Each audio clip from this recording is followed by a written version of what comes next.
Welcome back, everybody, to a brand new episode of The Lead. Your host, as always, Harley Dugan. I am honored to have a very special guest with me. He is Sports Talk 790 writer, Mr. Aaron Wilson. Go ahead and introduce yourself, my man.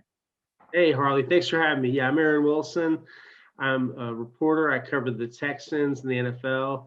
I'm currently writing for Sports Talk 790. I've previously written for the Houston Chronicle and the Baltimore Sun, among others. And I live in Houston, Texas with my wife, Shannon. And I do got to ask you first and foremost, are you a foodie? Because, I see you, I swear you're Guy Fieri on Food Network, just traveling across Houston with all these beautiful dishes and everything. Like, I throw down in the kitchen. I don't know if you do, but man, I just see this gorgeous food. You living that life, man. well, thank you. I am not a great cook. She is, and we do like at least once a week like to go out to dinner, and we try to pick just different spots that we like and different cuisine.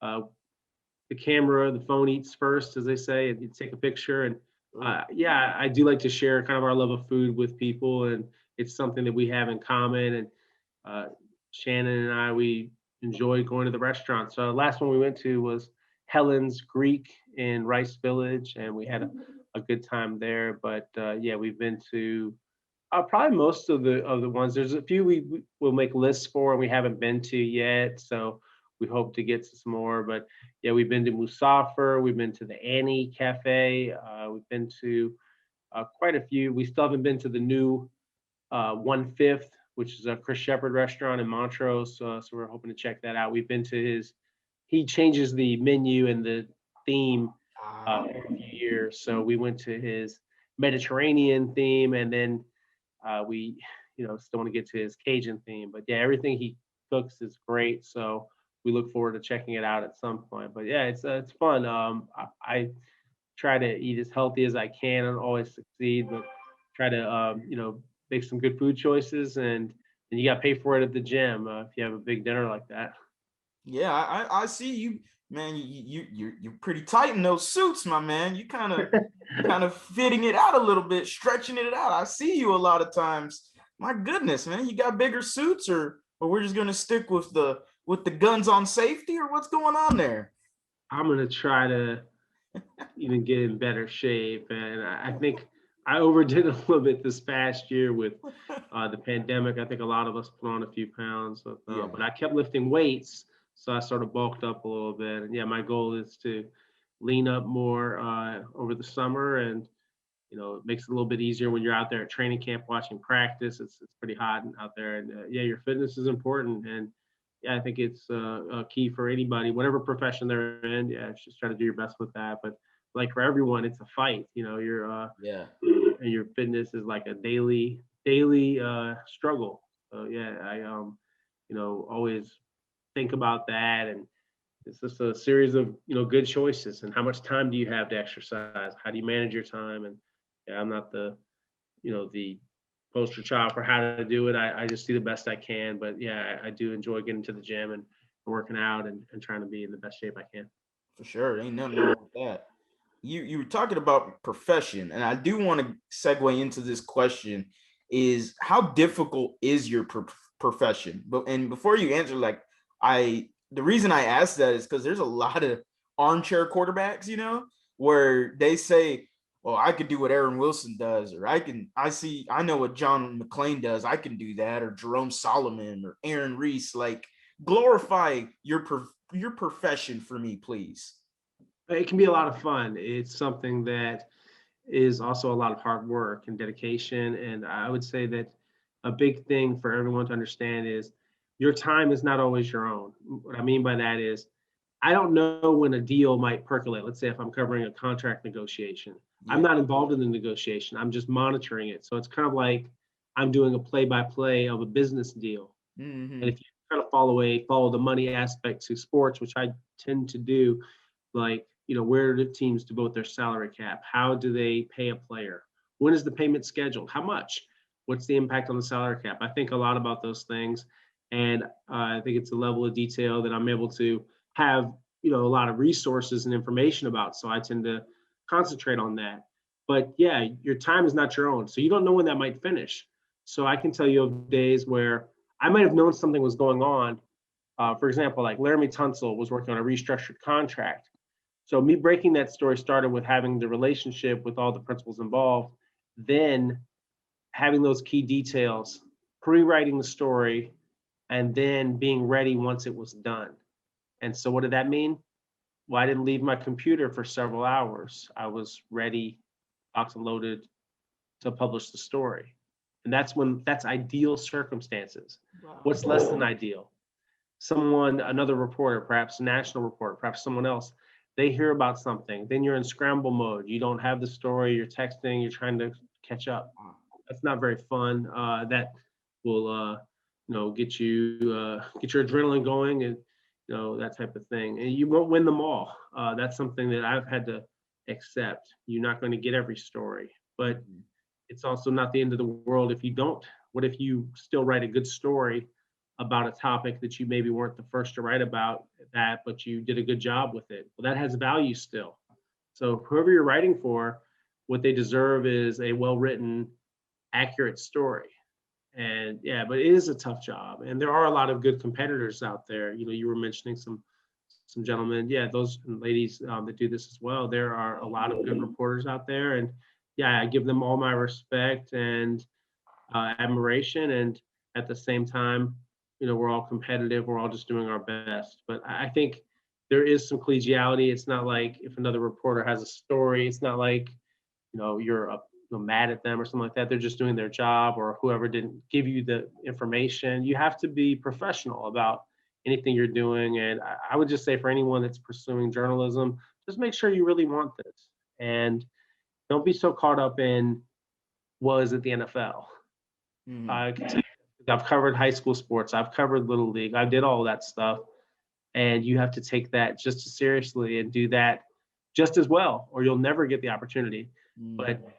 someone that covers college sports could be just as good as someone that covers professional sports. It's just whatever they choose to do. There's some outstanding journalists that cover high school athletics, and there's some really good stories that maybe other people aren't telling.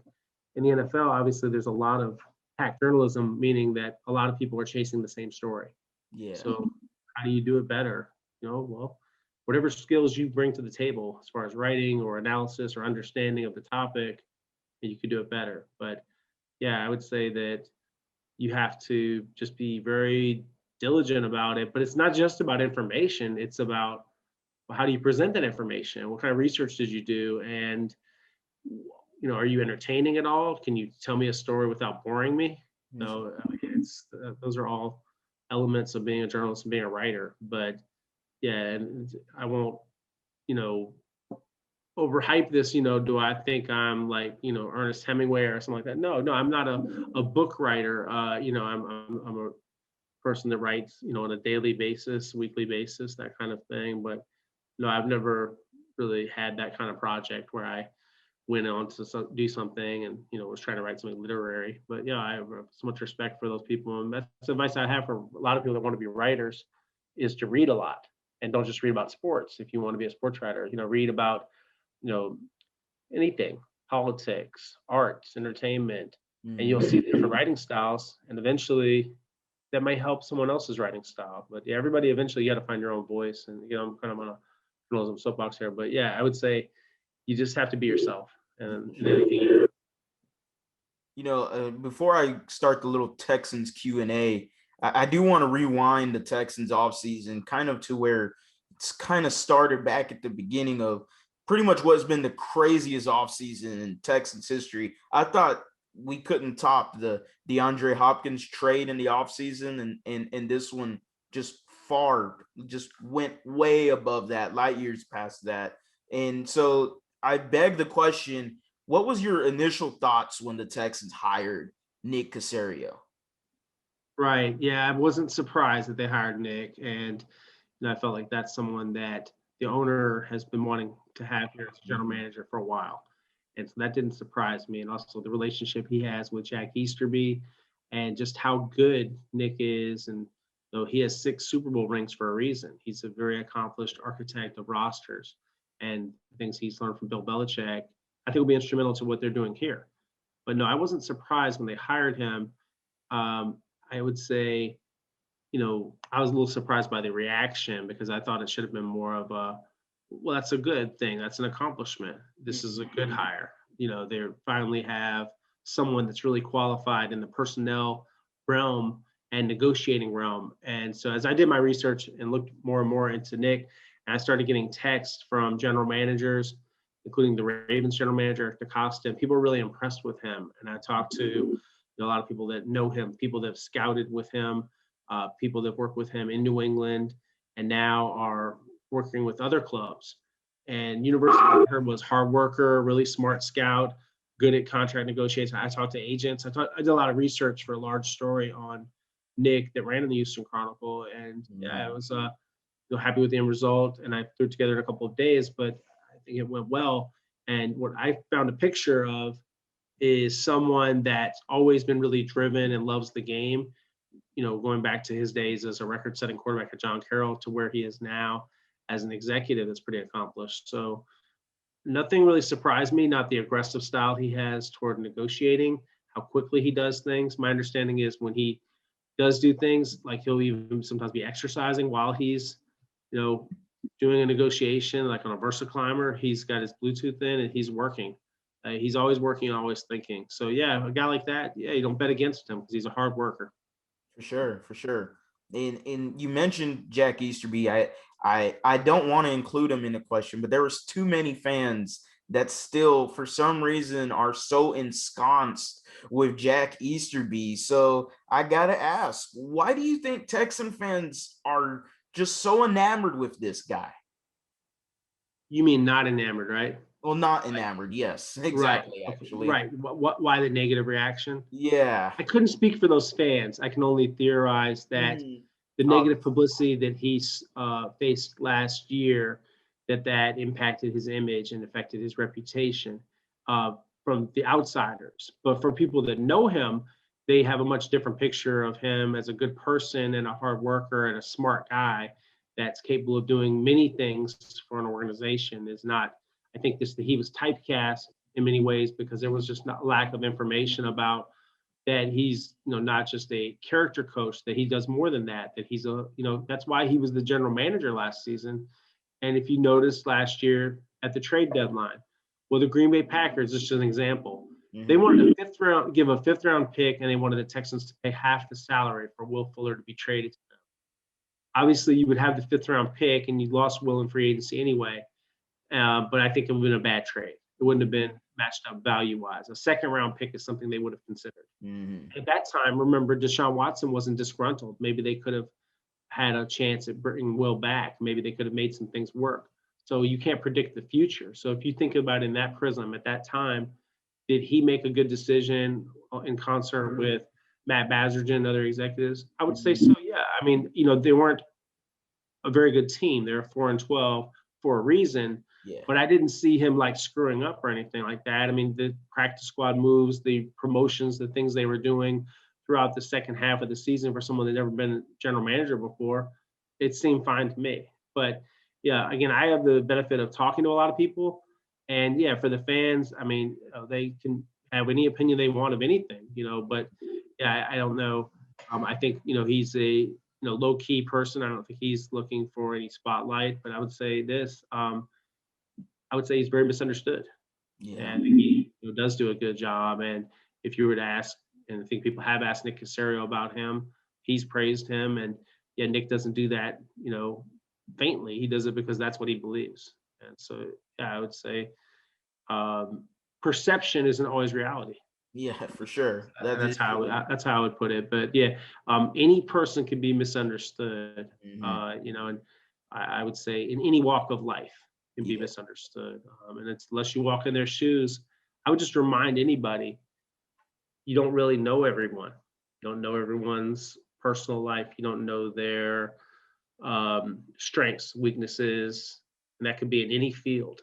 But Mhm. yeah, I would say yeah. Um, he's here. He has a close relationship with the owner. He's influential in the organization, and people can think whatever they want. Though I mean, I'm not trying to tell anyone what to think, but Yeah. that's just my takeaways and some examples that I have. Yeah. You say you can't predict the future, but I am gonna have you dig into the crystal ball unless you do know it for a fact. But one of the questions is, did you know that the hiring of Nick Casario was eventually going to lead to the domino falling of Deshaun Watson? No, no, I would have to be like a Nostradamus kind of person. I cannot. I'm just a writer. I can sometimes read the tea leaves, but no, I didn't foresee that. I know that he was upset at the end of the season. He made that very obvious in his final Zoom of the season, Yes. and that he was unhappy. And then his unhappiness continued to grow. He almost didn't sign his contract last year.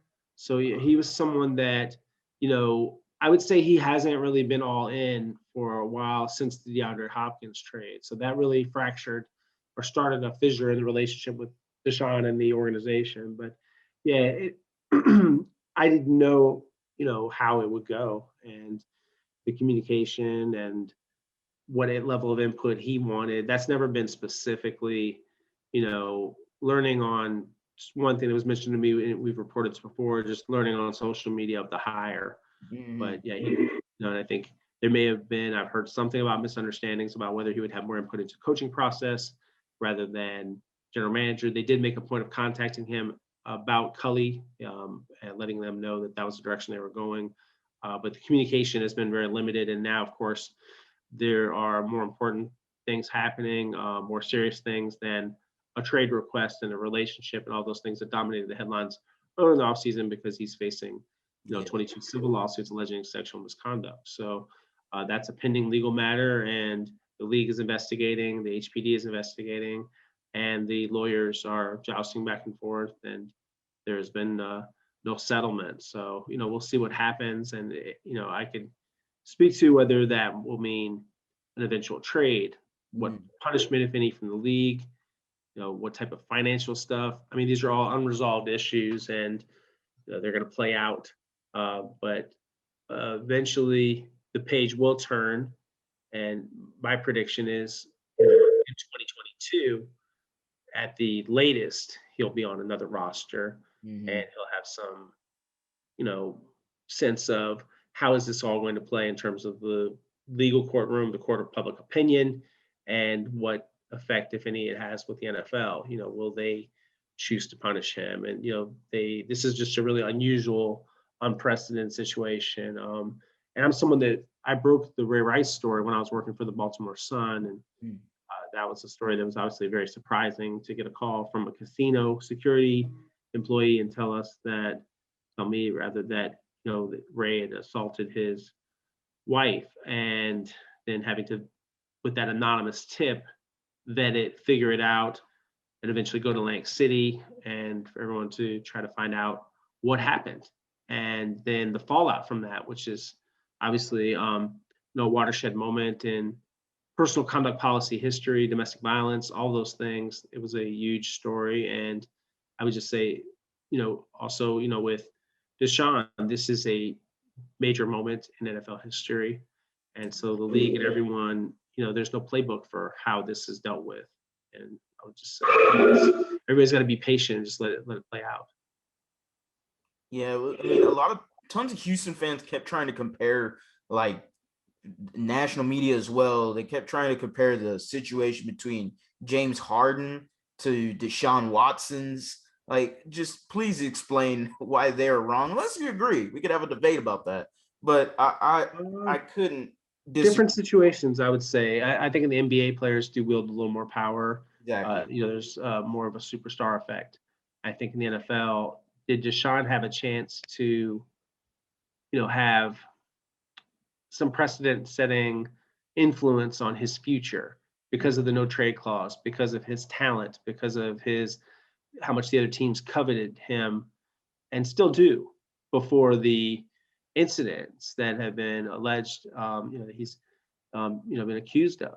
So yeah, he had the opportunity, but it's all been colored obviously by, this, very serious off-field situation that has to be weighed against the backdrop of the trade request. So yeah, I would just say for anyone use a common sense approach. One thing obviously is more important than the other. Why does everyone care so much? Well, because he's Deshaun Watson, he's a football player. But it's also a serious matter and has to be taken that way. And until one thing is taken care of, then the other one is on the back burner. So for anyone that's just like eager, like let's say if you're a Texans fan and you hope for reconciliation, well, I wouldn't hope for that. I don't know if that's realistic at all. If I'm hoping for a really quick settlement, adjudication from the NFL, meaning what they decide to do, and then another team having the comfort level, then the negotiation over the compensation, and then all of a sudden you've got these picks or players or a combination or whatever that might be. Well, that's unrealistic too. This time moves slowly, and it's going to move at its own pace with all this legal stuff. And I would just say for any fan, I wouldn't even be thinking that way. I would think, I'm just sort of giving advice here, but I'm just being common sense, and it's going to take more time. And so everyone that says, "Oh, when June 1 hits, then that's," who knows? Yeah. Don't know. And if just because they reach a settlement, that doesn't mean that all of a sudden the NFL a week or two, a month later, that they're going to have a resolution. They're going to want to look at everything to make sure that they're not, let's say if they do levy any kind of punishment, that they're not under punishing him. That happened to them with Ray Rice. They gave him a 2-game suspension. Then the video comes out and it shows him punching his wife. And obviously, everyone knew that she was knocked unconscious from the other videos. And, that was all testified to about, well, what happened in the video.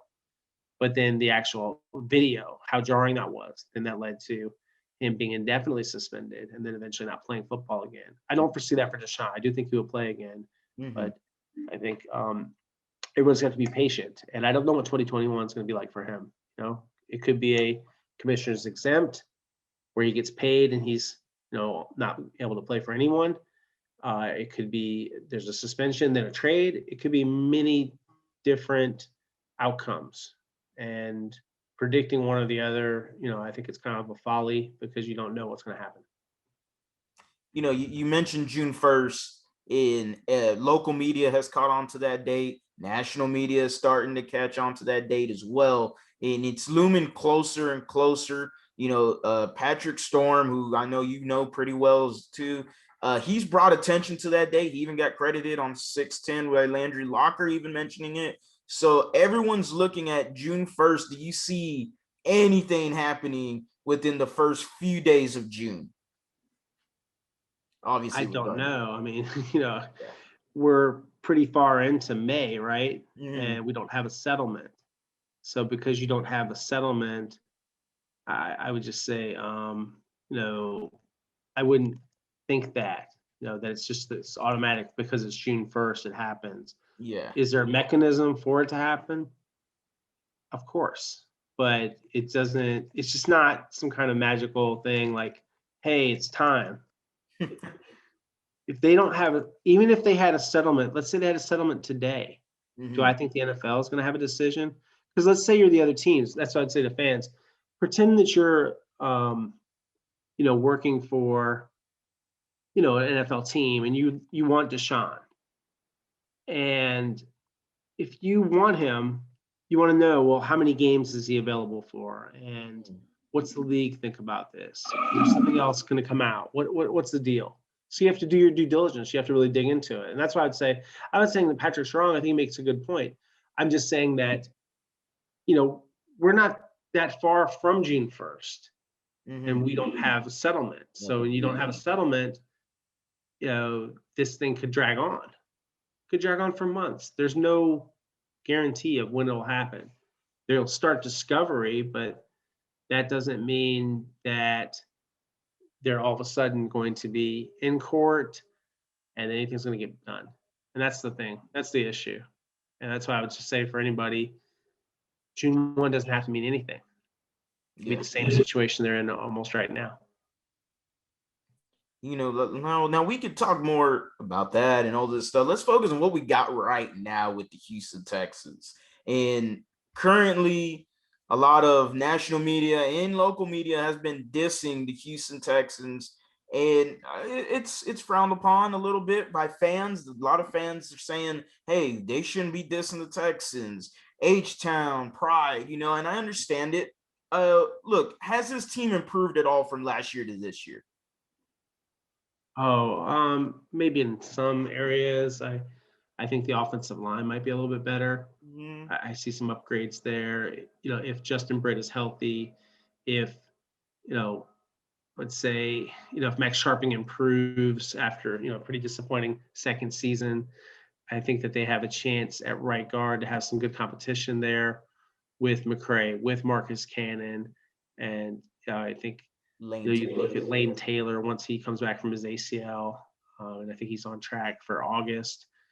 They have a chance to be better than the offensive line. The running backs, you know, they don't have anyone individually that you're really that scared of, but collectively, that's a good group with Mark Ingram and Philip Lindsay and David Johnson. And then, yeah, they obviously haven't. They've taken a step back at receiver, losing Will Fuller. So yeah, you can definitely say that. And then at the tight end position, I'm kind of excited about Brevin Jordan and Jordan Akins, as a tandem. But I think the offense without Deshaun Watson, that's the most important position. Obviously, you take a step back because you go from Deshaun Watson to Tyrod Taylor and Davis Mills. And then defensively, they're trying so hard to adapt to a 4-3, which is what Lovie Smith runs from the 3-4. You've lost J.J. Watt. They haven't really exactly replaced J.J. Watt. Do I think they've done a decent job of getting faster at linebacker?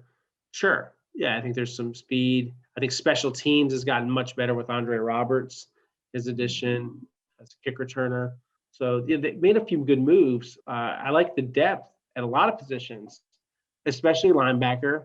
I think Desmond King was a good pickup for the nickel. And you look at Terrence Mitchell, that should be an upgrade as a starting corner, more of a physical style, opposite Bradley Roby. Mm-hmm. Yeah, I mean, I think, are you better? Yeah, but not to a point where you're a contender. I think that's one thing. If you notice a lot of the public comments the Texans make, nowhere are they saying like, yeah, we expect this, and they're not talking big. They're just talking about like setting a culture, being competitive.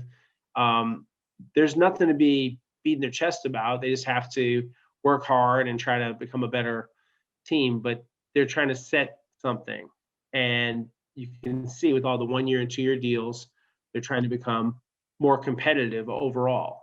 And how that'll look, I don't think anyone knows. I don't think Nick Casario or any of those guys have a vision for exactly how it's going to be. But I do think that they have a faster defense. That's I think Charles Omenihu could be a breakout guy. I think that Shaq Lawson could give them a solid uh, pass rushing tandem with Charles. I was around Whitney Merciless recently, and Whitney is in much better shape, and I think that will help him. I don't think that last year, he was really at his best, and I saw that from Ross Blacklock, who I also interviewed recently, was around, and he's lost about 10 pounds. I think he's more of a 4-3 D tackle, more of a 3 technique than he was a 3-4 guy. So I think he'll be better suited for the defense. But you've lost J.J. Watt. Not that J.J. was in his prime anymore, but still he was J.J. Watt. To answer your question, to bottom line it, because of the loss of Deshaun Watson, there's no way you can say you're better. And that was a 4-win team with Deshaun. But I feel like, and I've covered Tyrod Taylor before, I covered him the entire time he was in Baltimore. Tyrod's really competitive. Tyrod's a really good quarterback. He's very careful with the football. There won't be a lot of interceptions.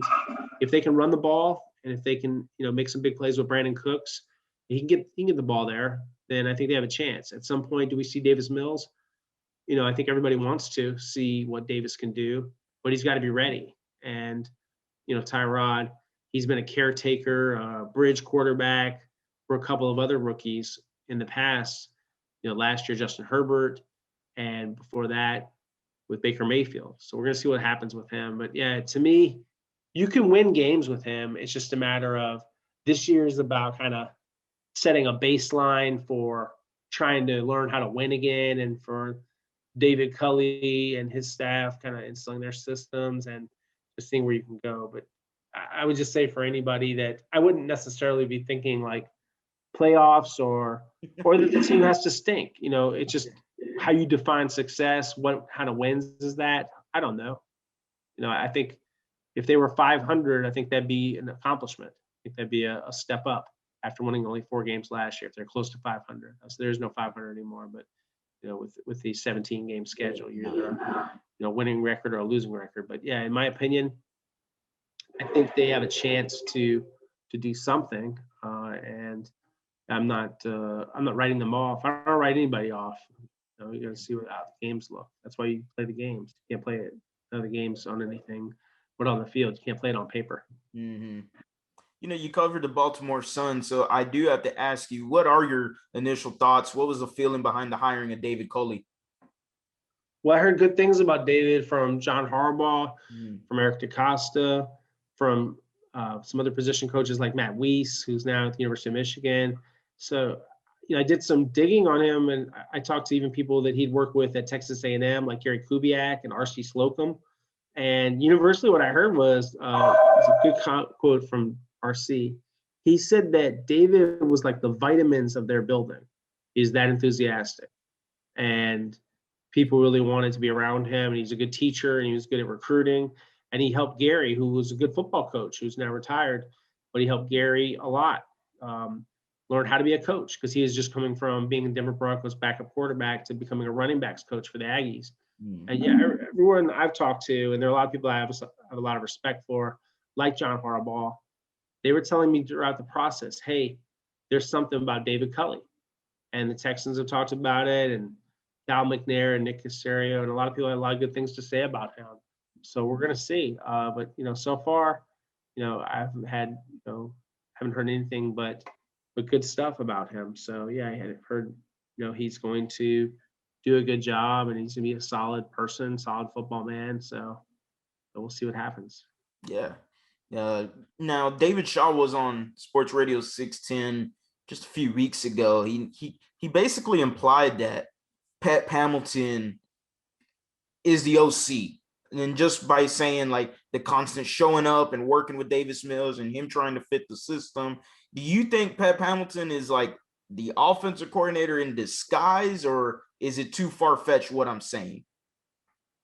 I mean, he's the passing game coordinator, so Yes. maybe that's what you mean. I don't know. I would say that he's someone that's going to be instrumental. I actually just wrote something about Tim Kelly and some comments he had about Tim, and I would expect them to kind of be a collaboration, including with David Culley's going to be very instrumentally involved in the offense. Yeah, it's just something I was wondering, just because of what David Shaw kept saying with him constantly working out with Davis Mills. Obviously, that was a guy that the Texans were looking at with Nick Casario, and him entrusting Pep a little bit into that. That's just something I just read too much into it, but it just felt like that. So with the Texans keeping Tim Kelly, do you see him being the offensive coordinator for a few years then, or? Yeah, no, he got retained for a reason. They turned down other job interviews. Detroit and Jacksonville wanted to interview him, so they thought highly enough of him to for that to happen. I want to get into the fans' questions, and I wrote them down. I got 5 of them, and some of them are pretty good. Some of them, probably can't answer on here, but I'll ask it anyway. So starting with one, actually, this isn't too bad. What are your record predictions for this time? I think they'll win 7 games. That's my opinion. That's my high water mark for them. Pretty 7. cool. I could see that, a ceiling 7 games. Yeah. The second fan question we got, this one is from Carlos on Twitter, asking you, what is your favorite prospect in this rookie class? Favorite? Oh, I don't normally have a favorite per se. I mean, it might be something that intrigues me. I'm not a fan, so I don't know about the word favorite. I'm very interested, obviously, to see what Davis Mills can do. So that's probably the player, the rookie that I'm the most interested in. Obviously, that's not very original, but yeah, I would say that that's the one, because I've heard a lot of good things about his arm strength, his accuracy, and his upside. And I know that a lot of general managers and scouts have said they thought he would be a first-round pick if he had gone back to school. Mm-hmm. So it's just a matter of seeing what he can do, in limited sample size. We're not sure how much is he going to play, what's the circumstances going to be like, and yeah, I think it'll be interesting to see how he develops. And then I'm also pretty interested in Brevin Jordan, with run after catch. I think that if he becomes more sure-handed and if he's able to block, I think he could be, a pretty good find for them. David Culley was calling him the steal of the draft, or a steal of the draft. So yeah, they were pretty excited about him. So I want to see him as well. Yeah, for sure. I am too. I think he could potentially argue a case for tight end one, hopefully, between him, Akins, Farrell Brown, Kahale Waring, and Ryan Izzo even is in there too that they traded for. So yeah, there's a lot of beef in the tight end room there. Clay Thurston from Facebook asks you a question saying, do you think Davis Mills has a legit shot to winning the starting job? I think that at some point, depending on the record of the team and Tyrod's health and how he's playing, you could see him winning the starting job at some point in the season. I could also see them just having him watch all year. But I think at some point, just depending on how competitive they are, there will be, some thoughts about, let's find out what he's got. Let's check him out and let's, give him an opportunity in a game. And if that means he takes over as a starter, if he's earned it, then great. But yeah, that wouldn't surprise me, especially with the, their need to know. And as you can tell, they've downplayed that, obviously. And they'll, that's like how most organizations would handle that question. Yeah. And then you don't want to do anything to undermine your QB1, which is Tyrod Taylor. Mm-hmm. And we got the last question. Pretty sure you can't answer, but I'll ask it anyway. Why not? We'll have a little fun. We got this guy, his name's Yug from Twitter, asking you, are there any specific teams still interested in Deshaun Watson? Yes, I can't answer it. And I would say the Miami Dolphins and the Philadelphia Eagles are a couple that come to mind. I could see the Denver Broncos, but I think Miami and Philadelphia are probably the most appropriate contenders, and they make a lot of sense. So we'll see how that goes. And I think it's an interesting, dynamic because Miami obviously has a draft capital and they've done some deals and they have the relationship between Nick Casario and Brian Flores to work those deals. You've already seen them do some business this offseason, Marcus Cannon for Bernard McKinney. Yep. So yeah, we'll keep an eye on the Miami Dolphins most of all. And second most of all, the Philadelphia Eagles. Mm-hmm. I mean, Will Fuller going to the Miami Dolphins, I thought felt like a small sign that Will Fuller potentially signed to Miami thinking Deshaun could go there. You think there's any truth to that? I don't know if Will had like any inside information other than Miami is one of the teams that's on Deshaun's list, if not at the top. So, but I think he was mostly just making a football decision to go to a winning team that was willing to pay him $10 million. So yeah, I think it was not necessarily because of Deshaun, but it's if it worked out that way, obviously he'd be happy. But nothing would surprise me on that one. I mean, Tua, they could just stick with Tua, and that wouldn't surprise me either if they did that. Yeah, me neither. Philadelphia, Jalen Hurts, they don't seem super attached to Jalen. That seems a little more tenuous. So yeah, maybe Philadelphia. Yeah, well, those are the questions from the fans. Those are the questions I got for you too, Mr. Wilson. I hope you enjoyed coming on the channel. I wouldn't mind having you come back sometime. This was fun. Absolutely, I had a good time. Thank you very much for having me, and I'd be happy to do it again. Yeah, so go ahead. If you got anything you want to leave the people with, where to find you, anything like that, go ahead and say it now. Thank you for the opportunity. Yeah, I'm on Twitter at @AaronWilson_NFL. I'd appreciate anybody following me.